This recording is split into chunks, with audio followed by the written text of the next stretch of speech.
essa barbinha ralenta e mequetrefe que eu apareci hoje nesse vídeo? Calma que eu não vou adotar nenhum novo visual não. Acontece que nerd que é nerd tem que cumprir as suas promessas, não é verdade? E eu falei pro meu amigo Eduardo Lopes que se Batman vs Superman fosse bom, eu ia depilar a minha barba com cera quente. Então você que veio até esse vídeo só pra assistir o meu momento tortura, calma, espera um pouco. Não pula até o final do vídeo não. Fica aqui com a gente que primeiro eu vou falar o que eu achei de Batman vs Superman, A Origem da Justiça. Galera, esse é o momento da minha confissão, porque eu preciso falar pra vocês, eu nunca botei fé nesse filme Batman vs Superman. Por quê? Porque desde que o filme foi anunciado, eu comecei a atormentar a vida dos meus amigos dizendo que esse filme não ia ser bom, porque eu nunca gostei do trabalho do Zack Snyder. Mas o fato é que eu ficava muito dividido, porque ao mesmo tempo que eu sou muito fã dos personagens, do Batman e do Superman, eu ficava lembrando o quão torturante foram ver as merdas daqueles outros filmes do Zack Snyder e eu não aguentava. Ai, 300, não! Watchmen, não! Sucker Punch! Galera, eu queria encontrar o Will Smith com aquela maquininha dele do Homens de Preto pra apagar esses filmes da minha memória. Porque eu fazia isso, eu não sei. Talvez fosse o Gotham City dentro de mim. Lembra daquele outro vídeo quando eu falei sobre os amigos blasé chatos? Se você ainda não assistiu, o link tá aqui na descrição. Mas então, eu preciso vestir a carapuça, porque, admito, quando se tratava de Zack Snyder, eu era o blasé chato da minha turma. No dia da pré-estreia de Batman vs Superman, eu resolvi deixar um pouco de lado essa minha implicância com o diretor Zack Snyder, porque afinal de contas, era um encontro de Batman vs Superman nos cinemas, e eu fui com esse espírito, não fui com o espírito do blasé chato não, fui pro cinema com o espírito de fã dos personagens, querendo ver um bom filme e acreditando que eu veria um momento épico nas telas de cinema. E o que aconteceu? Zack Snyder calou a minha boca! Logo na primeira cena, o filme nos apresenta a morte dos pais do Bruce Wayne, que por mais que a gente já tenha visto em outros filmes, eu jamais tinha visto ser filmada daquele jeito. A câmera lenta que o Zack Snyder emprega nessa cena é tão bonita e ele ainda valoriza isso com enquadramentos inusitados. Quando, por exemplo, quando ele valoriza a ponta da arma que está direcionada para a mãe do Bruce Wayne e as pérolas do cordão dela começam a cair lentamente. Nossa, logo na primeira cena eu já estava encantado. Daí eu fiquei me perguntando, peraí, eu tô gostando da câmera lenta do Zack Snyder? Cara, eu gostei tanto dessa cena que eu fiquei me perguntando se eu tava errado aqueles anos todos, ao ponto de querer rever todos aqueles filmes que eu passei esses anos todos recriminando. Será que eu tava errado esse tempo todo e não percebia? Será que era a implicância que tava me deixando cego? Será que Zack Snyder é mesmo um gênio visionário? Como dizia o trailer do Sucker Punch? Talvez eu esteja precisando rever os meus conceitos. Porque o mais improvável, meus amigos, é que depois dessa cena o filme ficou ainda melhor. Logo em seguida, o filme dá um salto no tempo e apresenta o ponto de vista do Bruce Wayne em Metrópolis. Daquela mesma cena do final do Homem de Aço, no qual Metrópolis está sendo devastada pela briga entre o Homem de Aço e o Zod. E o que o Zack Snyder faz nessa cena é absolutamente inovador. A gente nunca viu antes em nenhum outro filme de super-herói a destruição de uma metrópole da forma como ele apresenta aqui pra gente, de forma trágica, mostrando pra gente o ponto de vista das pessoas comuns que estão lá embaixo, enquanto tudo está sendo destruído. Ele faz ali um cinema catástrofe naquele momento, que é dos melhores que eu já vi recentemente, porque a gente sente realmente o peso daquela tragédia. Não é apenas a destruição pela destruição, não.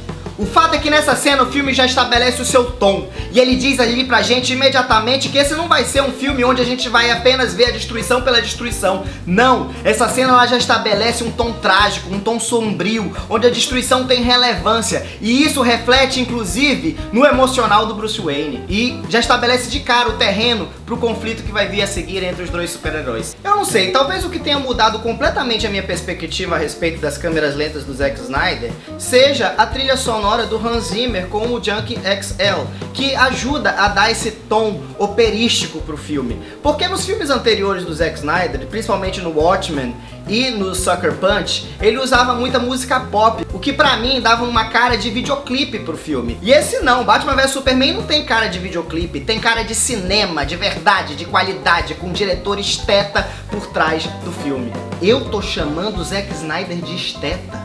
A que ponto eu cheguei? Pois é, vocês já entenderam que eu gostei muito do filme. Então vamos falar aqui do elenco. Começando pelo nosso querido Ben Affleck. Rolou tanta polêmica na internet quando o Ben Affleck foi anunciado para ser o Batman, né? Uma preocupação até um pouco exagerada por parte dos fãs que achavam que o Ben Affleck não ia dar conta do Bruce Wayne. E olha, eu digo pra vocês, pra mim é talvez sim o melhor Batman que a gente já viu no cinema. Porque o que ele faz com o Bruce Wayne nesse filme, a gente nunca viu antes. É um Batman tão amargurado, um Batman que já tem vivência, um Batman que carrega um peso já nas costas, que a gente vê, é visível na tela isso. E isso imprime na dramaturgia do filme. Então Ben Affleck tá super aprovado e eu não vejo a hora de ver um filme solo do Batman estrelado pelo Ben Affleck. E quem sabe dirigido também, né? Porque eu acho que seria muito bacana. Eu adoro o Ben Affleck como diretor e acho que ele daria muito bem também, não apenas como Bruce Wayne, como também atrás das câmeras. Então quem sabe? Fica aqui os meus votos para que o Ben Affleck dirija o próximo filme do Batman. O Henry Cavill a gente já conhecia do Homem de Aço. E bom, por mais que eu não goste do Homem de Aço, eu não acho que o Henry Cavill seja um problema. Eu acho até que ele foi bem escolhido. É claro que o Henry Cavill vai sempre viver à sombra do Christopher Reeve, porque é difícil superar o que o Christopher Reeve fez lá atrás. Mas por outro lado, é importante a gente entender que essa é uma leitura diferente do Homem de Aço. Não é aquele super-homem ingênuo que a gente viu lá nos anos 70 e nos anos 80 com o Christopher Reeve. Não. Esse é um Homem de Aço que está sempre em conflito na sua condição de homem mais poderoso do mundo. Pois ao mesmo tempo que ele quer abraçar a sua humanidade, ele ainda não entende direito o seu lugar nesse mundo, onde ele por muitas vezes é tratado quase como um deus e outras vezes é tratado como uma ameaça. Então como fica o psicológico do personagem nessa condição? Isso eu acho que o Henry Cavill faz muito bem, então dentro desse propósito ele é um ótimo Superman. A Gal Gadot foi outro grande acerto.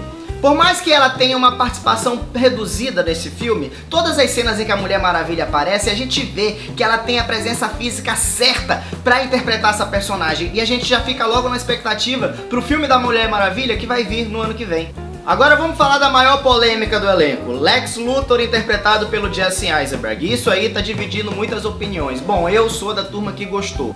E gostei muito. O Jesse Eisenberg é um tremendo ator e ele coloca ali uma insanidade no Lex Luthor que eu acho absolutamente fascinante e sim incrível como personagem. Tem gente que anda dizendo por aí que esse não é o maior gênio do crime de todos os tempos, esse não é o Lex Luthor que eu conheço, mas eu acho que não é por aí não. Eu acho que é uma leitura bem convincente do Lex, e eu tô curioso pra ver como vai se desenvolver o trabalho dele nos próximos filmes do universo da DC. Provavelmente ele retorne aí no filme da Liga da Justiça, então vamos esperar pra ver o que vai acontecer. Tem gente reclamando também que o filme é muito exagerado no CGI, sabe, que tem efeitos especiais em demasia, que o filme tem um tom exagerado. Gente, eu não acho. O que eu mais gosto nesse filme é justamente esse tom operístico, e eu não vejo que dê pra ser de outra forma pra manter esse tom do filme, porque é épico sim, é a maior batalha de super-heróis de todos os tempos, é o Batman contra o Superman. Então a forma como ele constrói o mito desses personagens é que eu acho muito bacana, e é quadrinhos puro, né? Tem muita gente reclamando da briga do Apocalipse com os três super-heróis, dizendo que aquela briga ela tá muito over, que não precisava tantos efeitos, não precisava tantas explosões. Quando assisto aquilo, eu tô vendo a reprodução fiel de um quadrinho no cinema. Aquilo é quadrinhos em movimento. Me faz relembrar as revistinhas que eu lia quando eu era moleque. Eu acho isso ótimo. E gente, é impossível colocar o Apocalipse na tela sem usar computação gráfica. Não dá, é o Apocalipse. Tem que ser uma luta descomunal. Não tem outro jeito de se fazer isso.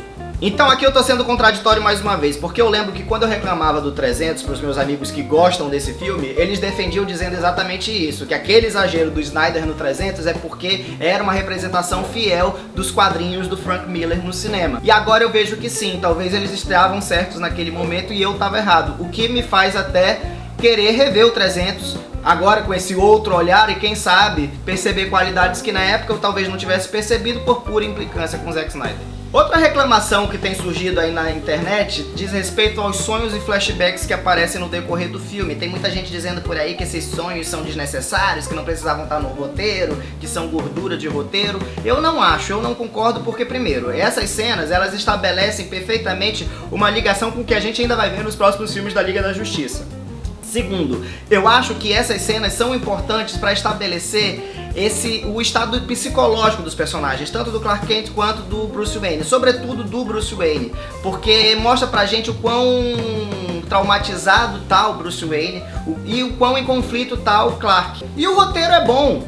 Eu já vi o filme 2 vezes e posso ter mais tranquilidade para dizer isso agora, porque da primeira vez que eu vi o filme, eu até tive dúvidas com relação a algumas soluções de roteiro que a princípio me pareceram um pouco precipitadas da primeira vez que eu vi. Mas depois que eu revi o filme pela segunda vez, eu já passei a ver a coisa de uma outra maneira. E isso é bom, gente. Quando a gente, conforme vê um filme 2 vezes, 3 vezes, a gente vai tendo uma outra leitura dos filmes. Às vezes, um filme melhora aos nossos olhos, que foi o que aconteceu agora com Batman vs Superman, que eu já tinha gostado da primeira vez, gostei mais ainda da segunda. E às vezes o filme cai no nosso conceito. E o que eu acho do roteiro do filme é que, primeiro, eu acho incrível a forma como se desenvolve o embate, né? Como ele constrói o conflito entre o Batman e o Superman, e a solução que se dá para esse conflito, que muita gente tem reclamado, e eu não vou dizer aqui o que é para não entregar spoilers, eu acho também super coerente e nova e corajosa, então também não tenho nenhuma reclamação a fazer a respeito do roteiro, não. E vale ressaltar aqui, gente, que essa versão que está sendo exibida nos cinemas tem meia hora menos que a versão do diretor, que vai ser lançada apenas exclusivamente em Blu-ray daqui a alguns meses. Então pode ser que nessa versão de 3 horas a gente veja ainda uma versão ainda mais completa, né, dessa história, o roteiro ele se desenvolvendo de uma forma mais completa. Mas ainda assim eu não acho que esteja picotado, não. Eu acho que da forma como foi apresentado nos cinemas, com essa versão de 2 horas e meia, faz sentido. Não achei o filme longo, passou fácil pra mim, não olhei no relógio durante nenhum instante, não senti o tempo passar, e isso quando acontece é sempre positivo. Então é isso, e pra me redimir de todas as bobagens que eu falei ao longo desses anos todos sobre o Zack Snyder, e também pra cumprir a promessa que eu fiz aqui ao meu amigo Eduardo Lopes, que se esse filme fosse bom, eu ia depilar minha barba com cera quente. Vamos lá, porque chegou a hora e nerd tem que ter palavra.